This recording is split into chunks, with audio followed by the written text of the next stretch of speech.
महाराष्ट्राला डरपोक लोक आवडत नाही, तुम्ही डरपोक आहात, तुम्ही गुजरात आणि गुवाहाटीला पळून गेला आहात, अशी खोटारडे आवडत नाहीत, असे निर्लज्ज लोक आवडत नाहीत. 40 चोरांना संधी आली होती, ते पळून गेले होते. कुठे गेले हो?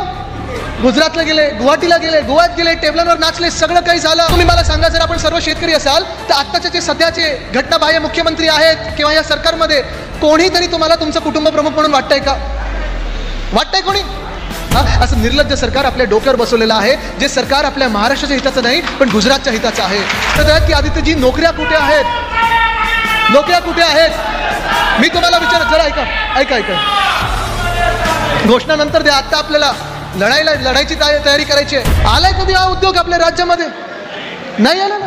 आपल्या जिल्ह्यामध्ये, चला मी ह्या मतदारसंघाचं, ह्या तालुक्याचं पण बोलत नाही, ह्या जिल्ह्यामध्ये असेल एक तरी नवे रोजगारची संधी किंवा नोकरीची संधी आपल्या ह्या तालुक्यात आली का? ह्या जिल्ह्यात आली का? मला जरा सांगा. आली असेल आणि मी खोटं बोलत असेल तर सांगा. आदित्य, तुम्ही खोटं बोलताय. आली आहे नवीन महाराष्ट्रात कधी संधी उद्योगाची, रोजगाराची? आली आहे? नाही आली. 40 चोरांना संधी आली होती, ते पळून गेले होते. कुठे गेले हो? गुजरातला गेले, गुवाहाटीला गेले, गोव्यात गेले, टेबलांवर नाचले, सगळं काही झालं. आपल्याला वाटलं होतं की हे 40 चोर स्वतःचं सरकार बनवत आहेत, भाजपासारखी महाशक्ती त्यांच्या मागे उभी आहे, तन मन धन सगळं घेऊन त्यांच्या मागे उभी होती. मला वाटलं होतं की आपण जे महाराष्ट्रासाठी चांगलं करत होतो त्याच्याहून 10 पटींनी पुढे महाराष्ट्र नेतील. पण दुर्दैव आपल्या महाराष्ट्राचं असं, दुर्दैव आपल्या राज्याचं असं की जेवढ्या महाराष्ट्र पुढे जायला पाहिजे होता त्यापेक्षा 100 पटींनी महाराष्ट्र हे मागे नेण्याचं काम करत आहेत. गेल्या 2 वर्षात महाराष्ट्राचं तरुण, मग MPSCच्या परीक्षा असो, कुठच्याही स्पर्धा परीक्षा असो, आंदोलन करायला लागतं, रस्त्यावर यायला लागतं, आरडाओरडा करायला लागतं, लाठीकाठी खायला लागते आणि मग कुठे ना कुठेतरी ही सरकार तडजोड करते, MPSCचा आयोग तडजोड करतो आणि 2-4 मागण्या असतात त्या मान्य करते. पुढच्या वर्षीसाठी पुन्हा एकदा आंदोलन करायला लागतं. तसंच प्रायव्हेट क्षेत्रामध्ये देखील जर आपण पाहायला गेलं तर MIDC आज ओस परत चाललेली आहे. जे होते उद्योग, नवीन उद्योग तर येतच नाही आहेत, पण जे होते उद्योग ते देखील गुजरातला नेत आहेत आणि जे नवीन 4-5 उद्योग आपण आपल्या राज्यामध्ये आणत होतो ते सगळेचे सगळे उद्योग हे चालले आहेत गुजरातला. आढावा घ्यायचा झाला तर मी तुम्हाला विचारत आहे, तुम्हाला आठवत असेल, कदाचित तुम्हाला वाटत असेल अरे हा आदित्य परत आपल्या गावात येऊन 2-4 गोष्टींबद्दलच बोलतो, पण ह्याच 2-4 गोष्टी आज महत्त्वाच्या ठरत आहेत. कारण महाराष्ट्र आपला मागे खेचला जातोय, तो ह्याच कारणामुळे जातोय कारण आज तरुण आपला बेहाल फिरत आहे, आज तरुण आपला हैराण आहे, आज तरुण आपला त्रस्त आहे. तरुण असतील, तरुणी असतील, दोघंही आम्हाला विचारत आहेत की आदित्यजी, नोकऱ्या कुठे आहेत? नोकऱ्या कुठे आहेत? मी तुम्हाला विचारत, जरा ऐका. घोषणानंतर द्या, आता आपल्याला लढायची तयारी करायची आहे. मी तुम्हाला विचारत आहे, वेदांता फॉक्सकॉनचा प्रकल्प आपल्याला आठवत असेल. उद्धव साहेबांचं जेव्हा सरकार होतं, जून 2022 पर्यंत आपलं सरकार होतं, महाविकास आघाडीचं सरकार होतं. 1 लाख महाराष्ट्रातल्या तरुणींना आपल्या नोकऱ्या देणार होतं त्या एका उद्योगाच्या माध्यमातून. 2.25 लाख कोटीची गुंतवणूक आपल्या राज्यात येणार होती वेदांता फॉक्सकॉन नावाची. खोके सरकार आपल्या डोक्यावर बसलं आणि ते उद्योग पाठवला कुठे? त्यांनी गुजरातला पाठवला. बल ड्रग पार्क आपण आपल्या महाराष्ट्रात आणणार होतो, सरकार बदललं, पाठवलं कुठे? गुजरातला. एअरबस टाटाचा प्रकल्प आपल्या राज्यात आपण आणण्याची मागणी करत होतो, भेटीगाठी झाल्या होत्या, पण पाठवलं कुठे? गुजरातला. मेडिकल डिव्हाइस पार्क आपण आपल्या राज्यातच हा प्रकल्प आला पाहिजे होता. खरोखर जर आपण पाहिलं, सगळ्या ज्या काही अटी शर्ती असतात त्या आपण पूर्ण करत होतो, पण सरकार बदललं आणि हा उद्योग पाठवला कुठे? त्यांनी गुजरातला.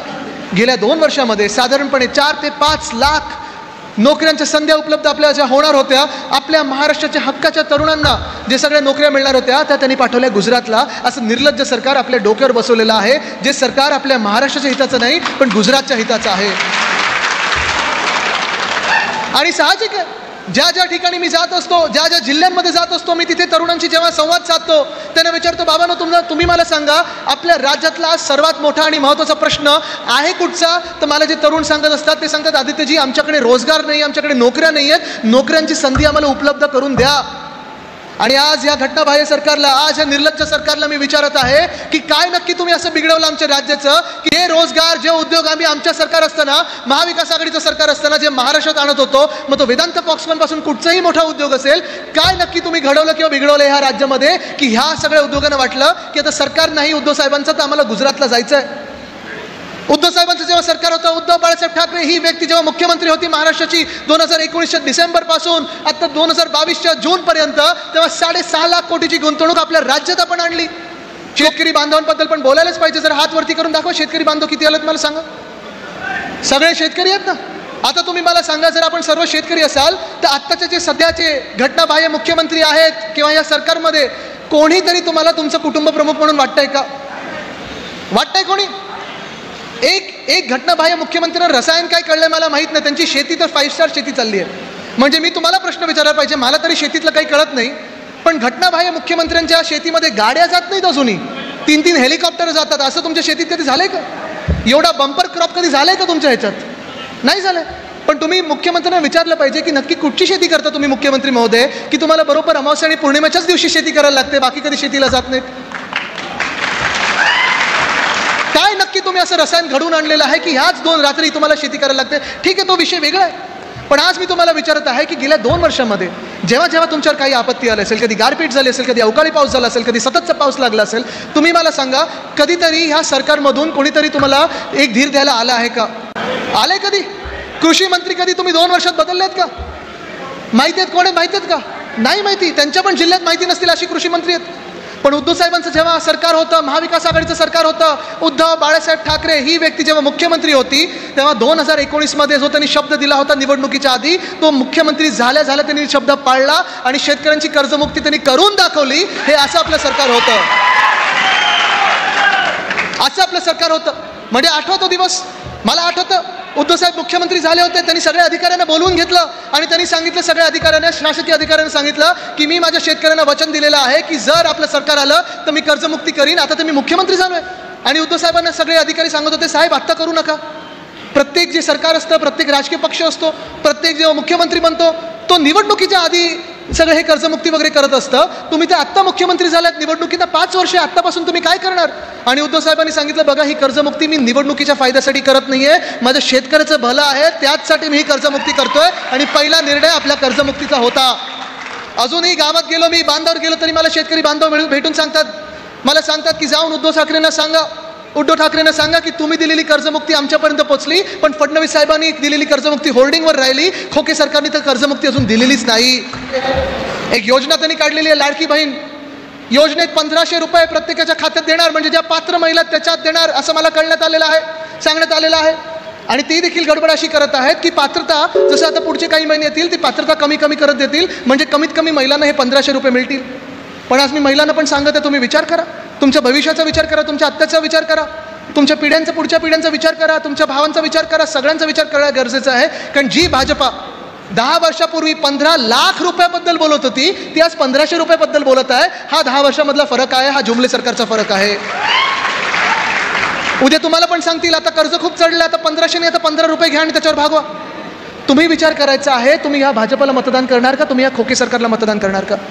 जे घटनाबाह्य मुख्यमंत्री, जी व्यक्ती ज्या नेत्याकडून सगळं काही 25 वर्षात घेतलं, सामाजिक ओळख घेतली, राजकीय ओळख घेतली, तिकीट घेतलं, मंत्रीपद घेतलं, सगळं काही घेतलं, त्याच व्यक्तीच्या सगळ्यात कठीण काळात त्याच्याच पाठीत खंजीर खुपसून स्वतःच्या स्वार्थासाठी असं निघून जाऊ शकतो, ही व्यक्ती तुमचा लाडका भाऊ होऊ शकते का? हा तुम्ही आज विचार करणं गरजेचं आहे.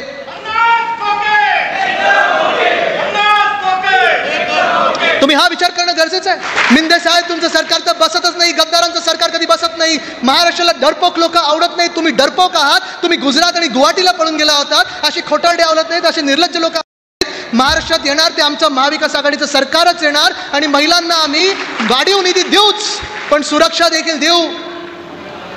कालच मुख्यमंत्री, आम्हाला पहिल्यापासून माहिती होतं की हे खोटं बोलत असतात आणि किती खोटं बोलतात आम्हाला माहिती आहे, पण एका बाजूला आपण पाहतोय एक असे मंत्री घेऊन बसलेत ज्यांच्यावर महिलांवर अत्याचार करण्याचे आरोप झाले. उद्धव साहेबांनी त्यांना मंत्रिमंडळातून त्याची हकालपट्टी केली, त्यांना या मिंदेंनी पुन्हा एकदा मंत्री केलं. दुसरे असे बसवलेले आहेत ज्यांनी सुप्रियाताई सुळेंना घाणेरड्या शिव्या दिल्या, तरी देखील पुढे मागे न बघता त्यांना प्रमोशन दिलं आणि आता पालकमंत्री केलेलं. ही परिस्थिती महाराष्ट्रातली आहे. आज महिला सुरक्षित नाही आहेत, आज महिला त्रस्त आहेत. ही योजना जी काही आलेली आहे ती आम्ही वाढीव देऊ, सुरक्षा देऊ, पण शेतकरी बांधवांना देखील आधार देणं गरजेचं आहे. त्यांची कर्जमुक्ती पुन्हा एकदा करून देणं गरजेचं आहे. त्यांचे जे मूलभूत प्रश्न आहेत, मालाला भाव नाही, हे सगळ्या ज्या गोष्टी आहेत त्यांना कोणीतरी उत्तर देणं गरजेचं आहे. त्यांचा कुटुंब प्रमुख पुन्हा एकदा मुख्यमंत्री म्हणून बसवणं गरजेचं आहे. तुमचं आमचं प्रत्येकाचं सरकार आणणं गरजेचं आहे. आणि म्हणून आपलं जास्ती वेळ न घेता मी तुम्हाला एवढंच सांगतो, येणारे 2 महिने, कारण निवडणुका लावायला अजून निवडणूक आयोगाला भाजपाने परवानगी दिली नाही महाराष्ट्रात. येणारे 2 महिने आपले सणाचे आहेत, गणपती येतील, नवरात्री आहेत, दहीहंडी आता येणारच आहे.